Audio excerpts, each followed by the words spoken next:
আসসালামু আলাইকুম, কেমন আছেন সবাই? তো আজকে আপনাদের দুটা নিউজ দিব। একটা হচ্ছে আমার ডায়মন্ড ডাবল জোড়াগুলো তো ব্রিডিংয়ে আছে, আপনারা জানেন, আলহামদুলিল্লাহ। তো গত কিছুদিন আগে, গত কিছু মাস আমার ডায়মন্ড ডাবলে অনেক ঝামেলা হয়েছিল। তো রিসেন্ট ওরা ডিম দিয়েছে, তো 2 সপ্তাহ তা দিয়েছে। 14 তারিখে ওদের প্রথম বাচ্চা ফোটে, আমি অফিস থেকে এসেই দেখতে পারি। আলহামদুলিল্লাহ ভালোই যাচ্ছিলো 2 দিন। গতকালকে রাতেও আমি চেক করেছি, ওদেরকে খাওয়াচ্ছে। কিন্তু আজকে সকালে ঘুম থেকে উঠে আমি বাচ্চাটাকে দেখলাম যে নড়তেছে না।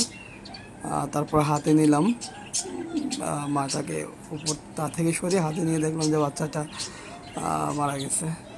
আসলে কী জন্য এমন হলো বুঝতে পারতেছি না। আসসালামু আলাইকুম।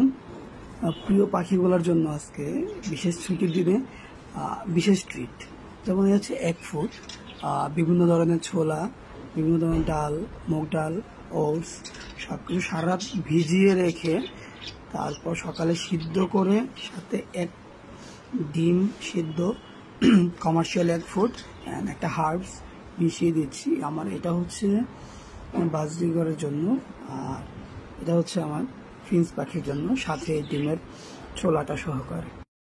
আর সফট ফুড 1 ফুট করে দেওয়ার পরে দেখেন পাখিরা কি মজা করে খাচ্ছে।